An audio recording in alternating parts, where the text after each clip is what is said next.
Good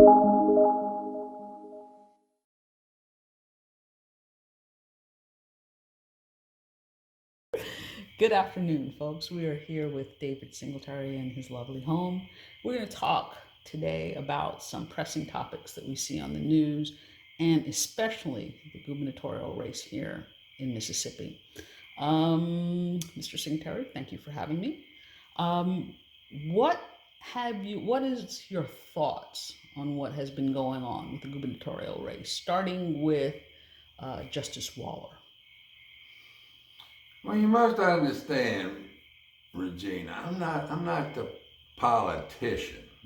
Waller could be considered a career politician. He was reelected 21 years on the Supreme Court. And his daddy was governor back in the 70s, I believe, when I was growing up.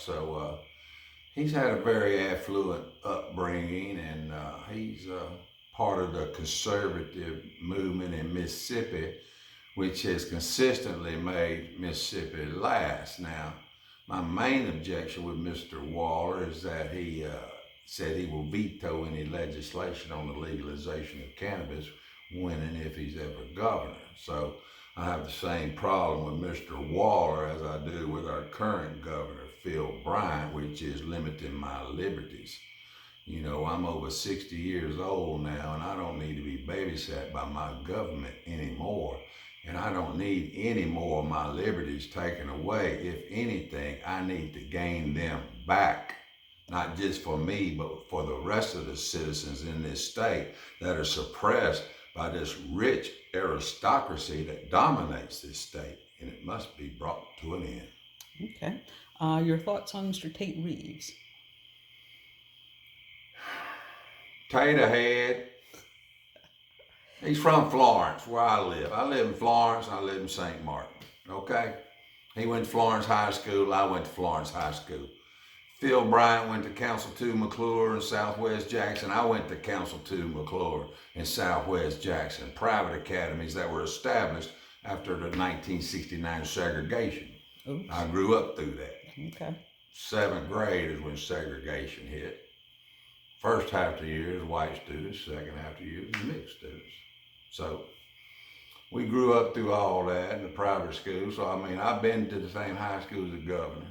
I've been to the same high school as the lieutenant governor. We all come from blue collar, middle class, working families. So to tell you the truth, there's really not that much difference between us. Raised conservative Christian, but I believe cannabis ought to be legal.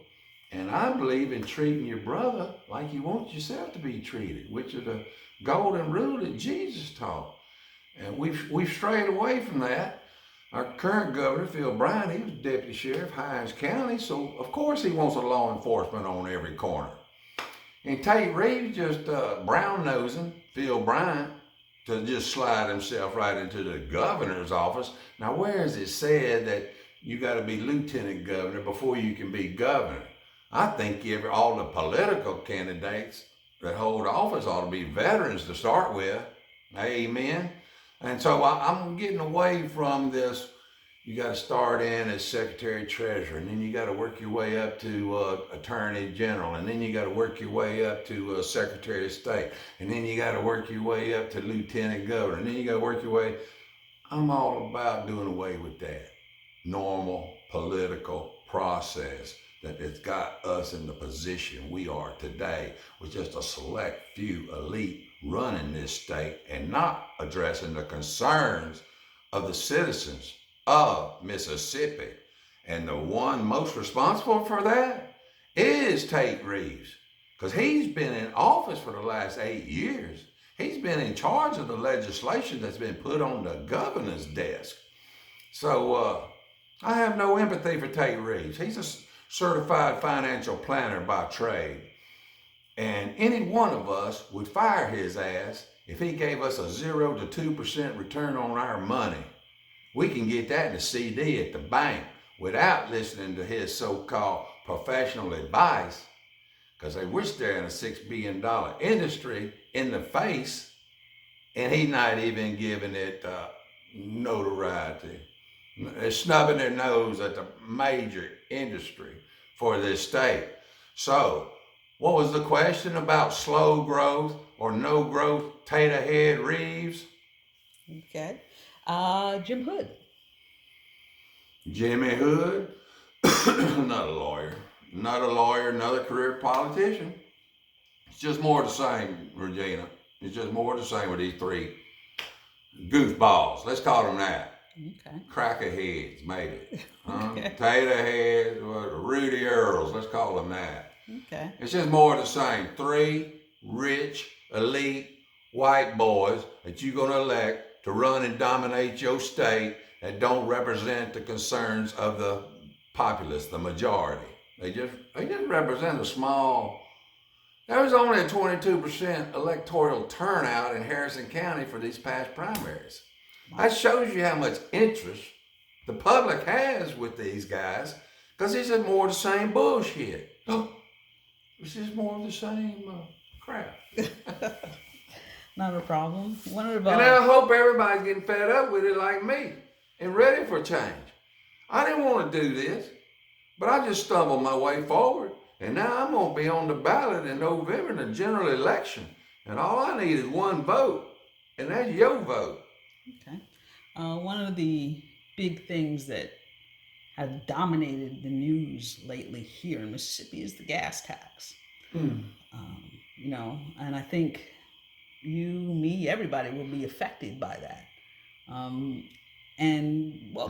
be affected by it. I'm driving about 4,000 miles a month right now. Okay, so what is your opinion on this gas tax strategy? Regina, I'm a small government guy. That means we can reform the legislative branch of the government during my term. Now, with that being said, the government derives a majority of its revenues from taxes. Okay. Of course, you know that. Mr. Waller's in favor of a gas tax. He calls it a user tax. So he gonna punish me for driving so many miles. He's gonna penalize me for driving so many miles a month under his philosophy. Okay. All right. Now I'm more in line with Tate Reeves as far as no tax increase. Okay. But I'm way far ahead and above Tate Reeves and when I say get rid of the state income tax. Okay. Are we going to talk about term limits today or not? Yes, sir. But taxes, that's how the government derives its revenue. So, in my case, we're taking an illegal substance, which could be considered a liability on the balance sheet. You got assets and liabilities on the balance sheet. So we're taking a liability, cannabis, and we're turning it into an asset. In that, we're going to be producing revenue from the additional tax generated, which will go to fund all the state agencies. So I'm not just a one-issue candidate. So I love the libertarians. They say get rid of all taxes. Well, the revenue's got to come from somewhere. Now, granted, I am a small government guy, and when the government becomes the largest employer in the country, you got a problem. And that's where we find ourselves at now. 40% of the jobs in Mississippi are government-based. So, I mean, we depended heavily on the government. But you got to have the taxes to generate the revenue. So, I'm providing you with a brand new source of revenue. It's not going to increase the gas tax.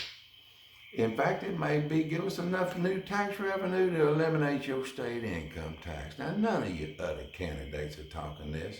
And one of them, the lieutenant governor, is a certified financial planner. And he's looking after the future of the state just like he's looking after his own future. And he's got his ass rich from being in politics. $7 million in his campaign, and I don't know what he got in his savings account. So he's not one of me and you. He's one of the rich elite that y'all let run this state. And plus, they're all from the tri-capital area, tri-county area, Rankin, Madison, and Hines. I was born in Hines. I was raised in Rankin, and I moved to Harrison, and now I'm in Jackson County. So I've lived in the four richest, most populous counties in this state. You know the least populated county in the state is? No, sir, I do not. It's Sequina County, right north of Warren County. Okay. It got 1,300 population. The school district is the largest employer in the county. Now, how are you going to put a hospital for rural health care up in Issaquena County? I'll never know. Now, we can talk about the rural health care and hospital stuff, but as far as taxes go, I'm against any and all tax increases on existing taxes.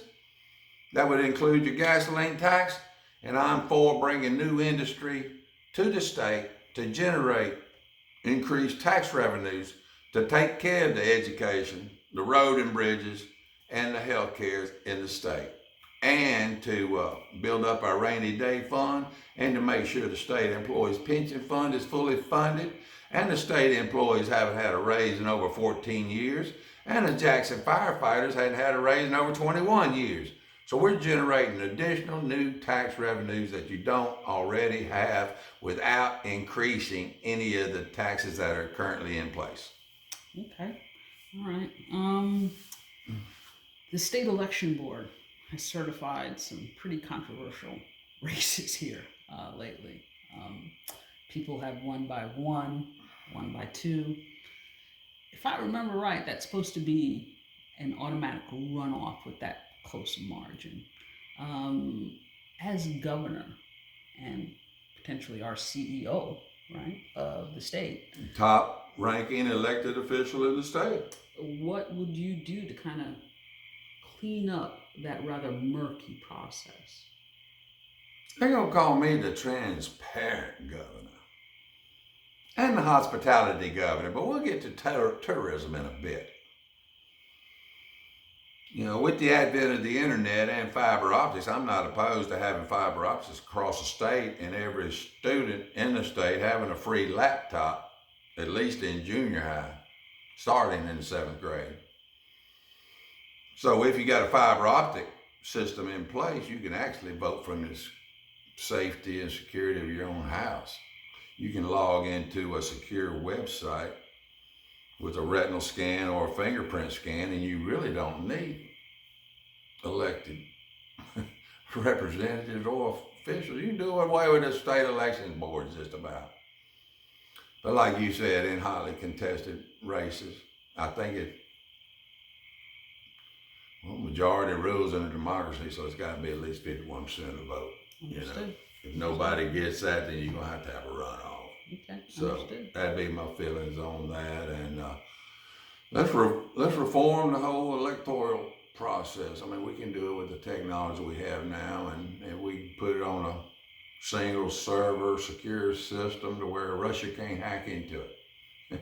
And you could go home at the day of your work, at the end of your day, and vote on issues of the day. Okay. At the very least, get off your opinion so it'd be considered in the committee's hearings. You know, most often the voters today, they feel disenfranchised. They feel left out. They don't feel like their concerns are met by their elected officials. And predominantly they're correct, you know. You just see your elected officials when it's election time. Other than that, they're not concerned about your well-being. They're not out in the community circulating and holding town gathering meetings. And that's another thing with me. I'll have town hall meetings at least once a week across the state in different cities. Okay. You know, if I'm the governor, I got it, like you said, I'm the top elected officer in the state. I need to keep a finger on the heartbeat and the pulse of the state and the citizens' concerns. And like I said, most people feel disenfranchised and not represented with the current rich boy system that controls Mississippi. And they feel like they're being left out of the process. So I'm here to give you a voice that you never had before in this state. Okay. Now to turn to a national issue that we're also kind of dealing with here in Mississippi. There's been a couple of mass shootings, horrible tragedy in the past month or so, and people are looking at red flag laws. In fact, introduced on the floor in the House of Representatives here in Mississippi was a repeal of constitutional carry here in Mississippi. That was a hard fought kind of battle to get constitutional carry. What is your opinion on constitutional carry and things of that sort? My opinion with guns as well as drugs is that prohibition doesn't work. And as soon as you make something illegal, you create the mafia, you create the black market, you create the gangs and the cartels that we're fighting in the streets today still. So this is a repetitive argument we're going to have throughout human civilization until people realize that prohibition doesn't work. And as the president alluded to, it's the people and not the guns that are killing people. And there are red flag warnings throughout the history of most of the shooters involved of having some kind of mental distress or mental disability. And it was evident in their behavior to their friends or students or cohorts around them. But for some reason, they got overlooked and not reported. And you got to treat it as a mental disease, and prison most of the time just aggravates the situation and makes it worse. So it has to be considered a disease and handled in a different setting, a social setting. And, it's just one area of our society where we can see that the pressures of society are generating pressure and stress on the public. And